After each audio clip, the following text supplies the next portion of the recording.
حیدرآباد شہر کے ٹولی چوکی میں واقع معروف دینی درسگاہ مدرسے اشاعت الخیر کے طالب علم 12 سالہ محمد زین الدین عرف زید ولد محمد علیم الدین بزنس مین نے انتہائی کم عمر اور مختصر عرصے یعنی صرف 2 سال میں حافظ قرآن کی تکمیل کر لیا۔ کمسن حافظ قرآن کے اعزاز میں 17 فروری کو بامقام مائی fair convention Shamshabad road Hyderabad میں ایک تہنیتی تقریب منعقد ہوئی۔ اس موقع پر رشتہ داروں، دوست و احباب کی کثیر تعداد نے شرکت کر کے کمسن حافظ قرآن محمد زین الدین عرف زید کو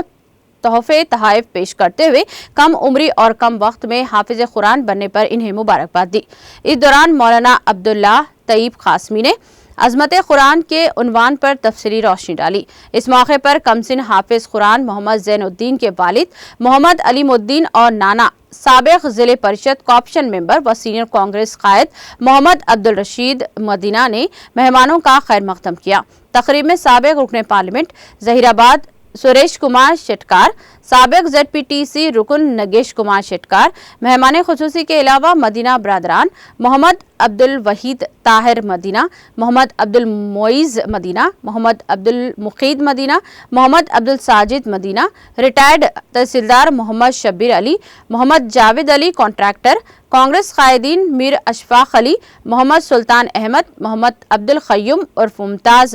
محمد ساجد، محمد واجد، محمد حافظ، اساتذہ میر احمد علی زاہد، میر ممتاز علی اور دیگر سیاسی، سماجی، ادبی، صحافی تنظیموں سے وابستہ سرکردہ شخصیات نے شرکت کی۔